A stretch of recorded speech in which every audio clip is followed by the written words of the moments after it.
अस्सलाम वालेकुम स्टूडेंट्स आज का जो टॉपिक है वो बर्नौली इक्वेशन ही की एप्लीकेशन है जिसको हम टॉरिस-अली थ्योरम कहते हैं।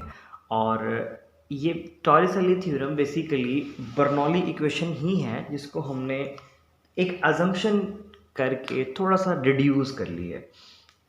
अब टॉरिस-अली थ्योरम है क्या है, इसको हम क्यों स्टडी कर रहे हैं और ये कहता क्या है और कौन सी अजम्पशन हम ले सकते हैं और इसका रिजल्ट हमारे पास क्या होगा।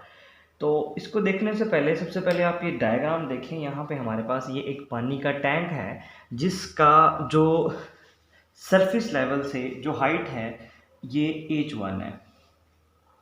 इसका ये जो ऊपर वाला एरिया है ये a1 है और ये वेलोसिटी यहाँ पे v1 है और प्रेशर जो है यहाँ पे एटमॉस्फेरिक प्रेशर जो है वो p1 है। अब इस पानी के टैंक में इस जगह पे यहाँ पे एक छोटा सा सुराख हो गया, एक ओरिफिस हो गया, यहाँ से पानी निकलना शुरू हो गया। जैसे आप टैंक के अंदर यूजली हो जाता है कि कहीं पे लीकेज हो जाती है और वहाँ से पानी जो है वो निकलना शुरू हो जाता है। अब ये पानी यहाँ से निकल रहा है, अब यहाँ पे प्रेशर जो है वो P2 है और एरिया जो है वो A2 है और स्पीड जो है वो V2 है।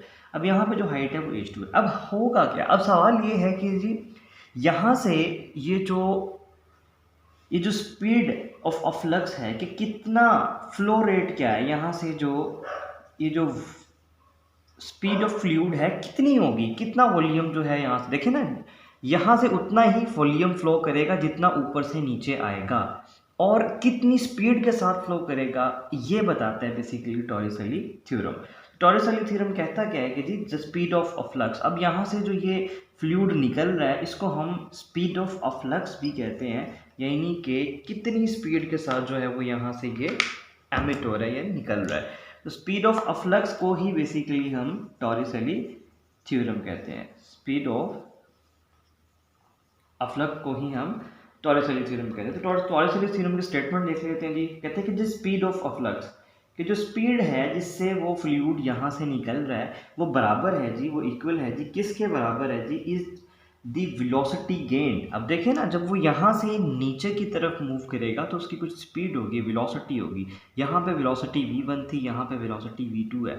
अब हमें पता है कि यहाँ पे इक्वेशन ऑफ कॉन्टिन्यूटी अगर हम लगाएं तो यहाँ पे एरिया ज़्यादा है तो यहाँ पे स्पीड कम होगी, यहाँ पे एरिया कम है स्पीड ज़्यादा होगी। तो कहते हैं वेलोसिटी गेन्ड बाय फ्लूइड ने जो वेलोसिटी गेन की है by falling through some distance. अब देखिए ना, ये हमारे पास जो फ्लूइड है ये कुछ डिस्टेंस से, ये देखें ये यहाँ से यहाँ तक इसकी ये हाइट है, ये वहाँ से फॉल कर रहा है। डेफिनेटली इसकी कुछ ग्रेविटेशनल पोटेंशियल एनर्जी भी होगी, जब वो नीचे आएगा तो इसने कुछ एनर्जी स्टोर की होगी, that is gravitational potential energy.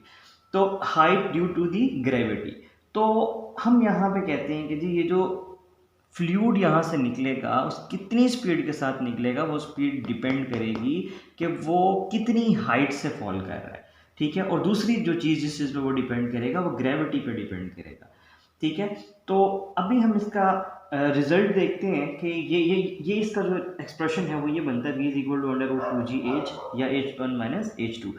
अब मैंने आपसे कहा कि टॉरिस-अली थ्योरम बर्नौली इक्वेशन ही है, लेकिन इसमें हमने कुछ अजम्पशन ली है। वो अजम्पशन क्या है, हमने कहा था इक्वेशन ऑफ कॉन्टिन्यूटी में कि जहाँ पे हमारा एरिया जो है वो ज़्यादा होगा वहाँ पे स्पीड क्या होगी।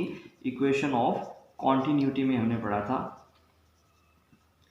कि जी एरिया और स्पीड दोनों एक दूसरे के इन्वर्सली प्रोपोर्शनल है। मतलब यहाँ पे एरिया ज़्यादा है तो यहाँ पे स्पीड कम होगी, यहाँ पे एरिया कम है तो यहाँ पे स्पीड ज़्यादा होगी। तो हम यहाँ पे ये वाला जो रिलेशन है जो हमने टॉरिस-अली थ्योरम के लिए हमने डिराइव किया है, ये हम डिराइव भी करेंगे। ये हम सिर्फ तब अप्लाई कर सकते हैं जब हमारे पास ये जो ऑरिफिस है, ये जो सुराख है बहुत छोटा हो। मतलब हम कहें कि जी A2 जो है बहुत ज़्यादा छोटा हो A1 से, तब हम ये वाला रिलेशन यूज़ कर सकते हैं। अगर यहाँ पे ये A1 जो है वो A2 से बहुत बड़ा नहीं होगा या फिर A2 जो है वो A1 से बहुत छोटा नहीं होगा तो हम ये वाला रिलेशन यूज़ नहीं कर पाएंगे। क्यों नहीं कर पाएंगे उसको भी देखते हैं। तो सबसे पहले जी हमने कहा कि ये बेसिकली बर्नौली इक्वेशन ही है जिसको हमने एक अजम्पशन ली कि जी इक्वेशन ऑफ कॉन्टिन्यूटी से यहाँ से हमने कह दिया क्योंकि यहाँ पे एरिया जो है वो बहुत छोटा तो यहाँ पे स्पीड ऑफ फ्लक्स बहुत ज़्यादा होगी इस इक्वेशन के तहत। और हम ये कह सकते हैं कि अगर मैं v2 इस वाली स्पीड को इस वाली स्पीड से कंपेयर करूं तो ये वाली स्पीड यानी कि v2 जो है वो ज़्यादा होगी v1 से, यानी कि बहुत ज़्यादा होगी, ज़्यादा नहीं बल्कि बहुत ज़्यादा होगी। तो हम कह सकते हैं कि v2 की निस्बत v1 जो है वो ना होने के बराबर है, यानी कि v1 क्या है जी, वो 0 है। दूसरी चीज़ जो यहाँ पे हमने देखनी है, चूँकि एटमॉस्फेरिक प्रेशर यहाँ पे जो ये इस फ्लूइड के ऊपर जो प्रेशर पड़ रहा है वो एटमॉस्फेरिक प्रेशर है।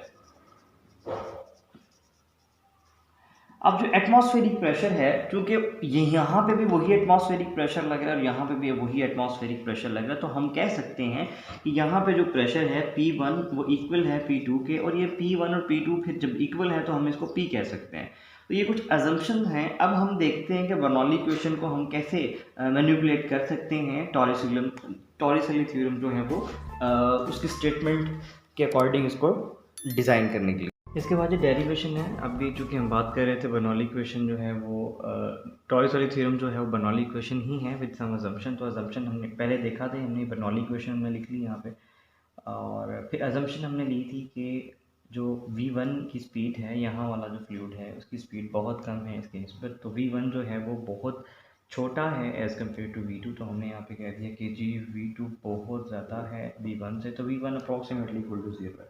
जब मैंने ये वाली अजम्पशन जो है वो यहाँ पे पुट की, दूसरी चीज़ अजम्पशन मैंने क्या ली थी, अजम्पशन लेनी क्या है, यहाँ पे एटमॉस्फेरिक प्रेशर P1 है, यहाँ पे एटमॉस्फेरिक प्रेशर P2 है। चूँकि दोनों एटमॉस्फेरिक प्रेशर ही हैं तो P2 P1 दोनों बराबर है, तो मैंने इसको P कह दिया। अब इस इक्वेशन में जब हम इस वैल्यूज़ को पुट करेंगे तो ये P आ जाएगा हाफ रो, V1 की जगह पे हमने 0 पुट कर दिया तो ये ख़त्म हो जाएगा फैक्टर, रो जी एच ऐसे ही रहेगा। P2 की जगह पे हमने P पुट कर दिया। अब ये जो P है ये इससे कैंसिल आउट हो जाएगा, ये वैसे ही 0 हो जाएगा, ये वाला फैक्टर 0 हो जाएगा। तो हमारे पास रिजल्टेंट बनना rho G H one is equal to half rho V2 square plus rho G H two. अब हमें निकालना है V2 निकालना है, हम यहाँ पे इस वेलोसिटी को निकालने में इंटरेस्टेड हैं कि कितनी वेलोसिटी के साथ, कितनी स्पीड के साथ जो है ये फ्लूइड जो है वो इससे निकल रहा होगा।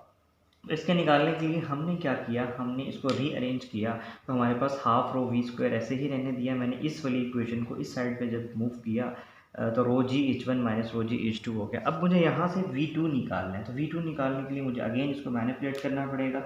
यहाँ से मैंने रो जी कॉमन ले लिया, ये देखिए ये वाला रो इस वाले रो से कैंसिल आउट हो जाएगा, ठीक है। अब ये जो 2 है ये इधर जाके मल्टीप्लाई हो जाएगा, तो ये हो जाएगा जी 2GH1 माइनस H2। ये चूँकि स्क्वायर है तो मैं V2 का स्क्वायर है तो मैं मुझे V2 चाहिए ना कि V2 स्क्वायर, तो मैं इसका अंडर रूट ले लूँगा तो हमारे पास आ जाएगा under root 2GH1 minus H2। तो यही हमारे पास टॉरिसली थ्योरम है कि जी जो स्पीड ऑफ अफ्लक्स है कितनी स्पीड के साथ निकलेगा वो इक्वल होगा जिस स्पीड गेन या वेलोसिटी गेन जो कि उसने हाइट H1 से कुछ डिस्टेंस से नीचे आते हुए जो उसने स्पीड गेन की है उसके इक्वल होगा। तो आसान से लफ्ज़ों में अगर हम इस सारी डेरिवेशन को समराइज़ करें तो हम यहाँ से कह सकते हैं कि आपके पास एक ड्रॉपलेट है, किसी फ्लूइड का ड्रॉपलेट है जो कि यहाँ से नीचे गिर रहा है, यहाँ से, और वहाँ जो नीचे आते हुए वो सिर्फ और सिर्फ ग्रेविटी की वजह से मूव कर रहा है, यानी कि ए जो है वो ग्रेविटी के इक्वल है, यानी कि वो फ्रीली फॉल कर रहा है।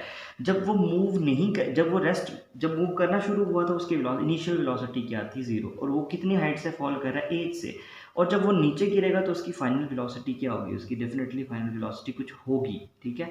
अब अगर मैं थर्ड इक्वेशन ऑफ मोशन लगा दूँ 2s is equal to v f square minus v i square, तो देखें ज़रा यहाँ पे a जो है वो g के इक्वल है और s जो है वो h के इक्वल है। तो इस इक्वेशन को हम ऐसे भी लिख सकते हैं कि v f square is equal to v i square plus 2as। अब a की जगह पे मैं g पुट कर दूंगा, s की जगह पे h पुट कर दूंगा। vi इनिशियल वेलोसिटी 0 थी, फाइनल वेलोसिटी मुझे निकालनी थी, तो यहाँ पे फाइनल वेलोसिटी निकाली तो v is equal to under root 2gh।